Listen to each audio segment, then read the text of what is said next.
My fondest memory of the online portion of Nation Wars has got to be the end games between Showtime and Cyril. Getting to cast it with Funka was amazing, and both the games were just, I mean, together they made it the best finale ever, probably the best day of casting I've ever had. We had an amazing start of this tournament. I think for 3 weeks we did really well. We had a lot of good memories. I think the atmosphere on the broadcast was kind of nice. We all enjoyed each other, and it was a really good time that we had. But in terms of games, well, there was a lot of them that were really good. I think it was so funny to see Turkey Dano take 2 games. I mean, this guy, nobody expected him to do anything, and then he comes at Poland, that was the finalist, losing finalist of last season, and he takes 2 games. It was quite amazing to see, but then again, how is it possible to not mention Showtime versus Cyril? I mean, everything was there, the stakes were high.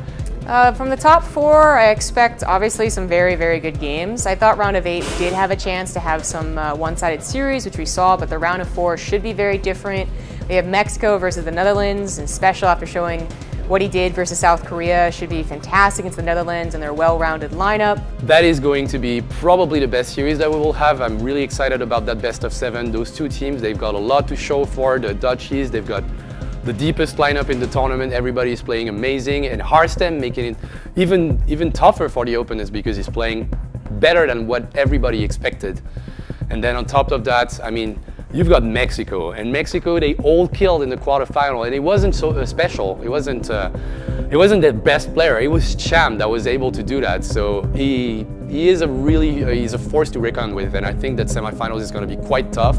I would give it to Netherlands in the end, but I think we will have an explosive best of 7. And then we have South Korea versus Finland, and they're going to get a taste of what it's like to face Cyril multiple times, and those should all be very close matches. Having those Nation Wars, doing a cardboard trailer that talks about how you beat Korea and not having Korea in the round of 4 would have been weird, right? And now they're here. They did qualify. I like their lineup. I'm so happy to see MMA coming back to Paris. He's just my favorite player of all time, and every time he was in Paris, it was a blast, and he played amazing. So really happy to have them here.